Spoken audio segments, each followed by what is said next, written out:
तो आइए friends, further हम लोग देखते हैं इसमें एक ग्राफ जो कोरेस्पॉन्ड करेगा मिनिमम डेविएशन के लिए, और मिनिमम डेविएशन किस कंडीशन पे है इंसिडेंट एंगल के, वो देखते हैं उसको। ये ग्राफ बहुत इंपॉर्टेंट है, आता है। ये देखिए, इधर है डेविएशन एंगल और इधर है आई। तो ये जो कंडीशन है हमारा यहाँ पे मिनिमम वैल्यू, ये डेल्टा की मिनिमम वैल्यू कितनी होगी, डेल्टा मिनिमम, ये वैल्यू इंसिडेंट इस एंगल के कॉरेस्पॉन्डेंस आई इक्वल टू ई। ये जो हमारा कंडीशन था फॉर मिनिमम डेविएशन, यहाँ पर डेविएशन मिनिमम हो रहा है, आई इक्वल टू ई, इसके कॉरेस्पॉन्डिंग देख सकते हैं इसको। इधर ये आई है, इधर ई है, बट यहाँ पे क्या है, दोनों इक्वल है। तो अगर इक्वल हो रहा है तो उस केस में डेल्टा क्या है, मिनिमम है। आइए इस कर्व को और समझते हैं हम लोग। फर्स्ट क्या हो रहा है हमारा यहाँ पे, एंगल ऑफ, इधर है angle of incidence, angle of incidence I. यहाँ पे कंफ्यूज नहीं करना, एक्चुअली हम लोग ने आई यहाँ पे ई लिया था। तो फर्स्ट आई क्या हो रहा है, increases, then corresponding delta minimum क्या हो रहा है, डिक्रीज। ये डेल्टा जो है minimum deviation is going to be decreases. Then अब इसके बाद जहाँ पे minimum deviation, minimum value correspond to I equal to E, जितनी मिनिमम वैल्यू हो सके। बट इसके बाद क्या हो रहा है फर्दर, तो आई फिर यहाँ पे इधर आई तो इंक्रीज करते ही चला जा रहा है, इंक्रीजेज। तो अब यहाँ पे फिर डेल्टा क्या हो रहा है, ये भी इंक्रीज कर रहा है। तो ये कर्व जो है, ये ग्राफ शो कर रहा है क्लियरली इस चीज को जो हम लोग अभी तक समझे मिनिमम डेविएशन को। तो एग्जाम में ग्राफिकली भी शो करने के लिए कहता है, तो काफी आसानी से हम लोग दिखा सकते हैं। इधर प्लॉट करेंगे हम लोग डेविएशन को, इधर एंगल ऑफ इंसिडेंस को, और ये जो वैल्यू है जिसके कॉरेस्पॉन्डिंग आई इक्वल टू ई, इसके कॉरेस्पॉन्डिंग हम लोग को मिनिमम डेविएशन मिल रहा है। डेल्टा डेविएशन की वैल्यू मिनिमम है और ये हमारा कर्व है, तो इसको हम लोग आसानी से एक्सप्लेन कर सकते हैं। अब एक और कंडीशन हमारा बचा है यहाँ पे, क्या होगा जब prism angle a very small, मतलब स्मॉल बहुत छोटा है, ये जब ये बहुत छोटा हो जाए उस केस में क्या होगा। आइए देखते हैं इसको। होप ये आपका क्लियर हो गया।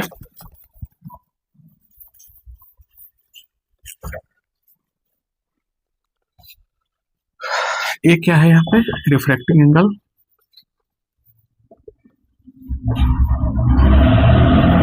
Prism angle.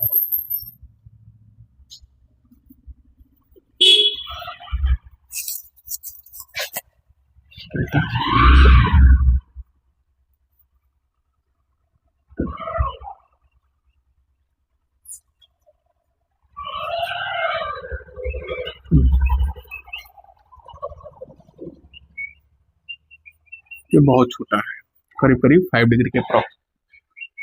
तो जो हम लोग रिफ्रैक्टिंग एंगल छोटा बोल रहे हैं, इसका मतलब है कि जो हमारा ए है प्रिज्म एंगल बहुत छोटा है। तो अब ये कंडीशन हो गया कि पहले जो हम लोगों ने मिनिमम डेविएशन केस डिस्कस किया था, वहां पे ए का वैल्यू ऑलरेडी कितना था, 60 degree, 45 degree, 30 degree, 6 degree, something like that.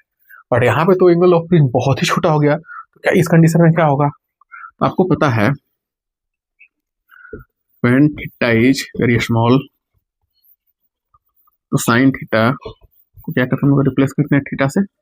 उसी तरह से यहाँ पे देखिए क्या करेंगे, तो ऑलरेडी हमारा एक्सप्रेशन क्या था म्यू के लिए, sine A plus delta by 2, यहाँ साइन ए बाई 2, ठीक है। तो रिफ्रैक्टिंग एंगल अभी बहुत छोटा है, तो इस केस में जो हमारा ये मिनिमम डेविएशन है, इसको हम लोग मिनिमम से यहाँ पे रिप्रेजेंट करते हैं। तो देखिए क्या होगा, sine A plus delta by 2, ये छोटा है और ये और छोटा हो गया दोनों, तो ये बहुत छोटे एंगल है, तो इसको हम लोग रिप्लेस कर सकते हैं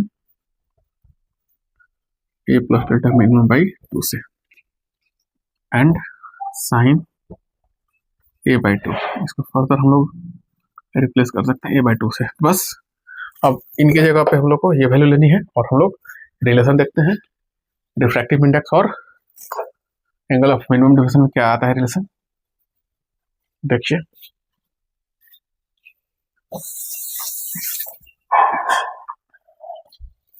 यहाँ पर देखते हैं, म्यू को हम लोग क्या लिखेंगे, mu equal to sine A plus था, तो वहाँ पर simply A plus delta minimum by 2 A by two cancel, A plus delta minimum by A, यहाँ से क्या होगा ये 1 plus delta minimum by A, और यहाँ से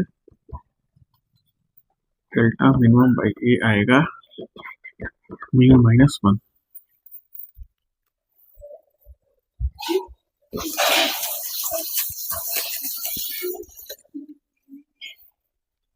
फर्दर डेल्टा मिनिमम जो होगा म्यू माइनस 1 इंटू ए। तो आज क्या हमारा फाइनल जो जब ए एंगल ऑफ फ्रिंज बहुत छोटा है उससे कॉरस्पॉन्डिंग जो एंगल ऑफ फ्रिंज या रिफ्रैक्टिंग एंगल होगा वो देख सकते हैं, उसको हम लोग एक्सप्रेस करते हैं, ये भी बहुत छोटा होगा म्यू माइनस 1 ए। यहाँ पे है क्या condition, a very less than 5 degree या उससे छोटा। तो अंडर तो जितना भी रिलेटेड कॉन्सेप्ट है हमारे रिफ्रैक्शन थ्रू प्रिज्म सबको हम लोगों ने डिस्कस कर लिया। हम लोगों ने पहले प्रिज्म के थ्रू रिफ्रैक्शन देखा, उसके कॉरस्पॉन्डिंग जो भी एंगल में रिलेशन है उसको हम लोगों ने देखा, और वहाँ से हम लोग minimum bed deviation refractive index हम लोगों ने रिलेशन निकाला, और रिफ्रैक्टिव इंडेक्स में प्रिज्म का हम लोगों ने फाइंड किया, और उसके बाद मिनिमम डेविएशन का जो कंडीशन है उसके अंडर क्या रिफ्रैक्टिव इंडेक्स आया, और जो ग्राफ हम लोगों ने प्लॉट किया, जो कर्व आई हमारी जहाँ पे मिनिमम डेविएशन का वैल्यू वो कितना मिनिमम होगा और आई और ई किस वैल्यू पर डिपेंड करेगा, अभी हम लोगों ने देखा। और फाइनली हम लोगों ने यहाँ पे जब एंगल ऑफ प्रिज्म बहुत छोटा है उस केस में एंगल ऑफ डेविएशन क्या होगा उसको भी हम लोग देखना है। तो ये सारे कॉन्सेप्ट हम लोग ऑलरेडी डिस्कस कर सकते हैं, और मैं आई होप कि आपको ये बहुत आसानी से समझ में आए होंगे। मैं चीज़ों को काफ़ी आसानी से मैंने समझाया यहाँ पे, और आपको आसानी से समझ में आ गए होंगे। तो अगले वीडियो में हम लोग इससे रिलेटेड क्वेश्चन देखेंगे और उसको सॉल्व करेंगे। तो आप वीडियो को शेयर कीजिए और सब्सक्राइब कीजिए, और अपने दोस्तों के साथ भी जो भी नीट जेईई क्लास 12 में है उनके साथ इन वीडियो को शेयर कीजिए। Thank you.